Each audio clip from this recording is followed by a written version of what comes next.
Oi galera, tudo bem com vocês? Eu sou o João, seja muito bem-vindo ao canal Desafios de Clio e hoje a gente vai falar um pouquinho sobre as principais mudanças que a Constituição de 1891 trouxe para o Brasil e as bases da formação da nossa primeira república. Caso você ainda não conheça o nosso canal, seja a sua primeira vez aqui, eu já vou pedir para você se inscrever aí embaixo. A gente tem vídeos de vários assuntos, desde a história antiga, história moderna, história contemporânea, história do Brasil. Nós temos alguns temas relacionados à América Latina, Estados Unidos, Europa, África, e a gente está em processo aí de expansão.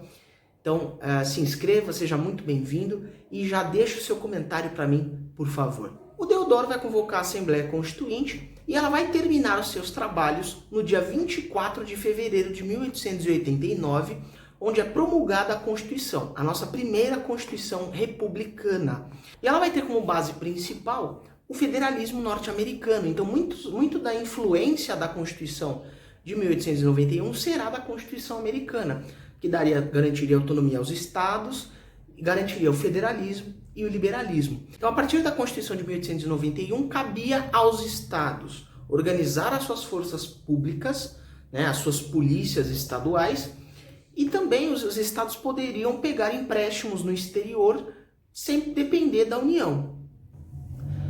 Ao mesmo tempo, a Constituinte também tinha uma alta presença de militares, então eles também criaram as atribuições da União. Então não era um federalismo tão forte como era nos Estados Unidos, porém a União deveria manter os Estados unidos. A partir da União ela conseguiria impor impostos sobre as importações, então tudo aquilo que fosse comprado teria impostos que seriam arrecadados para a União. A União também ficava a cargo de criar bancos públicos para emitir dinheiro. A União também ficaria encarregada de organizar as Forças Armadas Nacionais, pensando tanto a Marinha quanto o Exército. E um dispositivo muito importante, que isso vai ser a influência dos militares, que se tivesse algum tipo de movimentação estranha nos estados, era um dever da União intervir militarmente nesses estados para manter a ordem. Porque a partir da ordem e da organização você iria atingir o progresso enquanto nação. Outra coisa que a Constituição de 1891 trouxe vai ser a divisão dos três poderes, certo? Ou seja, extinguiu-se o poder moderador e extinguiu-se também aquela influência toda do presidente nos outros poderes, como era com a versão do imperador. Então, o presidente ele seria eleito a cada 4 anos, a partir do voto dos cidadãos, e o presidente tinha alguns poderes, então ele era forte o bastante para indicar seus ministros, aprovar ou vetar leis que o legislativo enviasse para ele, e não se previa a reeleição. E pensando agora um pouquinho, o legislativo, ele vai manter o sistema bicameral, então você vai ter a Câmara dos Deputados, eles eram eleitos para mandatos de 3 anos, e eles eram eleitos por voto proporcional ao número de habitantes por província. Ou seja, províncias com maior número de pessoas, como por exemplo São Paulo, Minas, tinham maior quantidade de deputados na Câmara, enquanto que estados com menor população, pensando Mato Grosso, Goiás, eram estados que você tinha menores quantidades de deputados. Já o Senado vai ser a grande inovação, porque o Senado vai ser eleito também, não vai ser mais um cargo vitalício, como era no Império, e cada senador teria um mandato de 9 anos, e ele teriam 3 por estado e 3 no Distrito Federal. A partir da Constituição de 1891, instalou-se o sistema presidencialista. E quem deveria participar do sistema político da República eram os cidadãos, porque a partir do voto, eles conseguiriam eleger o presidente e os membros do Legislativo, e essas eram as 2 grandes instituições que mantinham a República.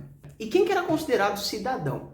Brasileiros com mais de 21 anos, e se diz que tem que ser homens, porém não se fazem menção às mulheres se elas podiam votar ou não. Só que a prática adotada foi de impedir que as mulheres participassem da política. tanto dos votos como para se candidatar aos cargos, certo?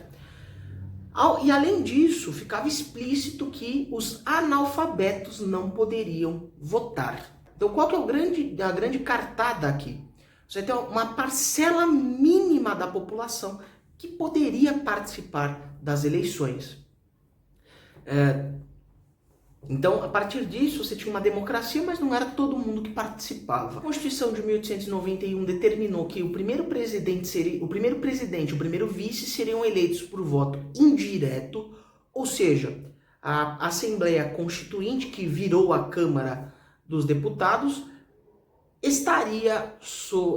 votaria para o presidente e para o vice-presidente. Sim, a Constituição de 1891 previa a divisão das chapas. Então, vice-presidente e vice, presidente e vice.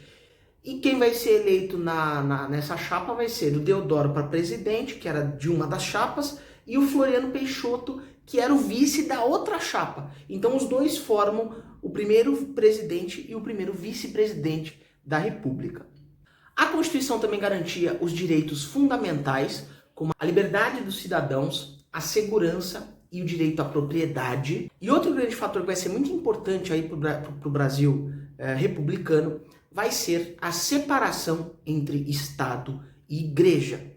Por que isso vai ser importante? Porque a partir disso você determina o que é atribuição do Estado e o que é atribuição da Igreja. E isso impediria uma mistura entre poderes políticos e religiosos.